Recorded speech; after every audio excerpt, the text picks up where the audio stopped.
In the early days of Formula One, the cars were fast, the crowds were massive, but safety? Almost non-existent. One accident was so brutal, so historic, that the sport had no choice but to change forever.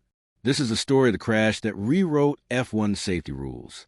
Today, F1 has medical cars, trackside doctors, fire-resistant suits, halo protection, high-tech emergency response. But in the 1950s and 60s, racing was closer to chaos than a sport. No organized medical teams, no rescue protocols, fragile helmets, and circuits designed for entertainment, not survival. And then one moment proved enough was enough. The year was 1955, during the 24 Hours of Le Mans, not an F1 race, but motorsport event that deeply shook the entire racing world and directly impacted F1 regulations soon after. A driver lost control at high speed and crashed into the track barriers. The car launched into the air like a missile and exploded over the crowd. Debris, engine parts, hood metal, and tires rained down like shrapnel. There were no catch fences, no emergency evacuation plan, and no real medical response system ready for something on that scale. Spectators ran onto the track to help.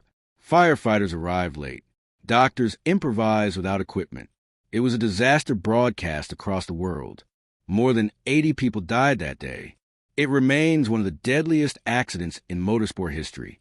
And even though Le Mans wasn't Formula One itself, governments, engineers, teams, and race organizers began pointing fingers at all high-speed racing, especially F1, questioning the cars, the circuits, the speeds, the lack of protection.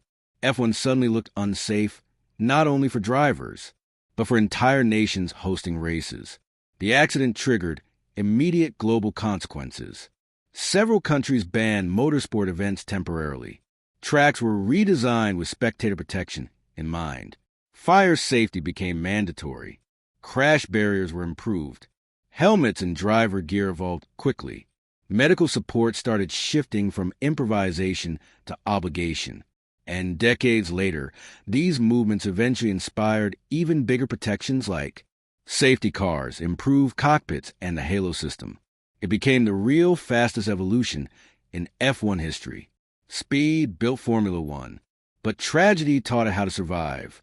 And one terrible day in 1955 reminded the world, motor racing can be a dream or a nightmare. This was I Still Don't Know. If you enjoy uncovering the stories behind history's biggest moments, subscribe, because there's always more you don't know.